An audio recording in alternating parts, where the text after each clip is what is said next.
Hello, Freedom Preppers. Perrin Lovett here for Freedom Prepper and FPTV. And this is a special discussion about the late unpleasantness in Hawaii. I meant to film this yesterday. Of course, the story broke, I believe, Saturday morning. I put it up as a news link. I think it's still there. I meant to film this yesterday. I actually meant to film this before now, but running a little behind schedule. Here I am. First, I also wanted to say to look at the Pearls Before Swine cartoon. It was a series late last week. I think it was Friday and Saturday. It might have been Thursday, Friday, and Saturday. I'm going to put up a Pearls link. It's about prepping. It's kind of funny. Just a little something to lighten your day. It's Pearls Before Swine is one of my favorite comics. Stefan Pastis is a genius, and it's just a couple of shorts about the prepping life. You'll find it funny. I'll put up the link. I'll also have a link with this video about what happened in Hawaii.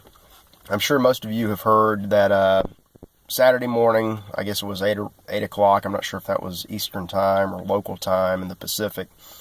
But people got an alert, an emergency alert from the state, and it said, this came in on smartphones, television messages, and it basically said, ballistic missile inbound, seek immediate shelter, this is not a drill. And I guess it was last year, Hawaii revived their old Cold War alert system, because it's been a while since America actually faced the threat of a real nuclear attack with incoming missiles. Thanks to the situation in North Korea, that is once again upon us. I've said many times, I don't think it's something that you have to really worry about, although it is possible, if not probable. Well, here comes the message, and I saw a bunch of news reports. There was a fellow that landed at the airport. I can't remember which one. Let's just say Honolulu. Gets off the plane, looks at his phone, and beep, here comes this message. Ballistic missile, not a drill. The way these alerts are supposed to work, there's a detection system. I know next to nothing about it. I don't know how sophisticated it is. But if there's a missile launched somewhere and we see it, within 5 to 10 minutes, they're supposed to issue an alert as soon as they know where it's likely headed, where the warhead is going to be delivered, in this case, Hawaii. So you've lost 5 to 10 minutes, and these things move at hypersonic speeds. You can get from the Korean Peninsula over Hawaii in a matter of 20, 30 minutes. 5, 10 minutes, let's say 10 minutes, the alert goes out. You've really only got then 10 to 20 minutes to seek shelter. And I remember this fellow that got off the plane. He said, we walked into the terminal. Everybody got the message. Nobody knew what was going on. And so we sat around and we talked and we laughed about it for about 10 minutes. And then security came over and said, hey, maybe we should all do something. In a situation like this, whether it's a false alarm or not, you should act immediately, because the 10 minutes that you laugh and joke about it might be the only 10 minutes you have to act. Now, let's say it was the Honolulu airport. If I'm not mistaken, I've never been to Hawaii, but I know my geography pretty well. That is just, let's say, due south of Pearl Harbor and immediately adjacent to downtown Honolulu. I don't know what the order of strike targets would be in Hawaii. I would think Pearl Harbor would be number one, because we, just as in World War II, we have a fleet there. And as a first strike, you would probably want to neutralize military targets. After that, I would think that the airport itself might be a target, because it's an island. There are two ways to get in. You either take a ship in or you take a plane in. Most people take a plane. You take out the airport, the big airport, and you've taken away the ability to land there and to leave. So the way, and again, we've got to make assumptions. we're not quite sure exactly what North Korea has. They definitely have A-bombs, like the ones that we dropped on Nagasaki and Hiroshima. They very well may have, the CIA thinks they do have an H-bomb now. We don't know the yield, although they think it has been rapidly increasing the past number of years, from say 10 kilotons to 50. Possibly could have a half megaton, a 500 kiloton bomb now, which is many times more powerful than the ones that we actually used against Japan, and those were sufficient to incinerate the downtown central area of a mid-sized city. Back in the 40s, I guess Hiroshima was roughly the size of, say, Tallahassee or Green Bay or Scranton, Pennsylvania. So let's say it's a 200 kiloton bomb. You're looking at something that can utterly destroy central Honolulu or Tallahassee or any other mid-sized city. And if you're in the immediate blast zone, well, there's really nothing you can do, because the two primary killers are the massive, the pressure wave, the overpressure from the explosion, and then the insane surface of the sun heat. The pressure and the heat will crush or incinerate steel and concrete, and so if you're in range, you're dead. There's really nowhere you can hide. If you're, say, 20 miles away and you're into the wind, you again have very little to worry about. You're going to know something went off, but you're not going to feel the lethal effects, and most of the radiation will be blown away by the wind. If you're 20 miles away downwind, you might want to think about either staying indoors or fleeing immediately, although I believe most of the radiation will be picked up by the blast and pushed into the upper atmosphere. So it's that in-between area where you can actually make a plan and try to survive. From 2 to 20 miles, you've got a chance, but you've got to act immediately.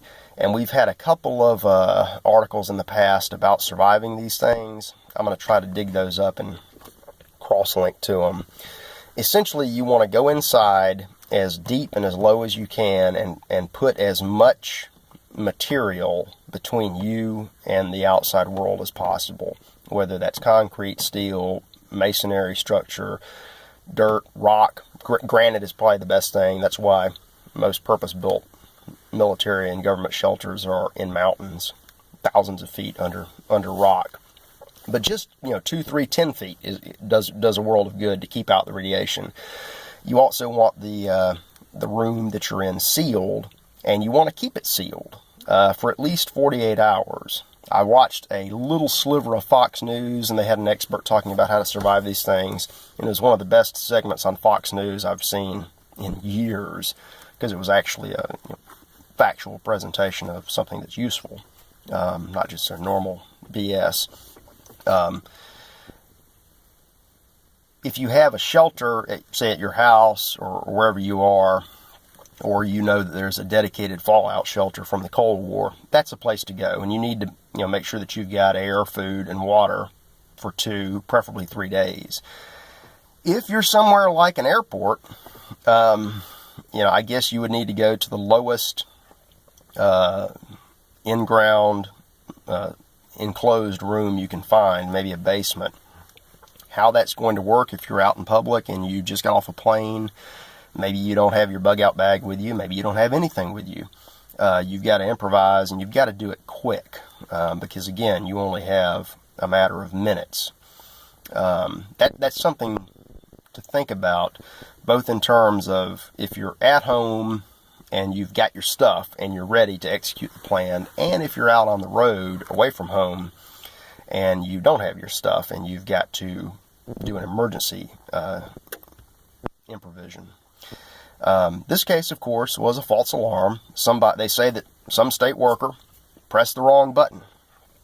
That worker has been reassigned, and they're going to investigate and reevaluate the system.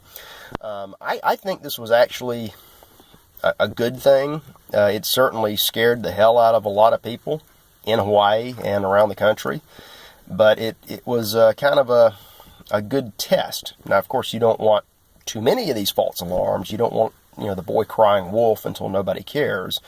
But it was a bit of a wake-up call. And that's what we do here. We examine wake-up calls and we make the most of them. Let it be a learning experience. There's a lot to learn, and it's a very scary subject. That's about all I really have. I saw another video, is somebody's Twitter video, of people in a suburb somewhere in Hawaii, and they got the alert, and they immediately opened up a manhole cover out on the street and started shoveling the kids down into the sewer system.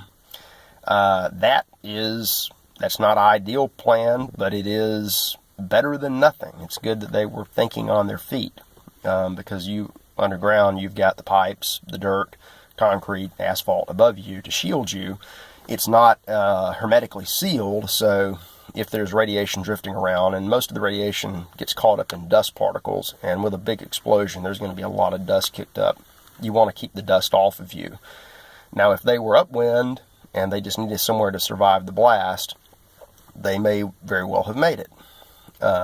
Again, maybe this will get everybody thinking. I hope you're thinking about it. I am. I'm going to try to do some linking to the previous articles that we've had. I think one of them even had some diagrams of buildings, the best places to survive. So there we are. Happy Tuesday. And hopefully this won't happen again as a scare tactic. Hopefully it never happens for real. We certainly don't want that to happen. But as I said, as improbable as it is possible. And therefore we need to take account for it and prepare. I'll put up some links. Thank you for watching. And check out that Pearls Before Swine. As a matter of fact, check out Pearls every day. I read that in Garfield and Dilbert religiously, just to lighten up the mood. I usually look at those first thing in the morning. Nothing like a good laugh, even with deadly serious subjects. Have a great Tuesday, and I'll be back with the rest of the news on Friday.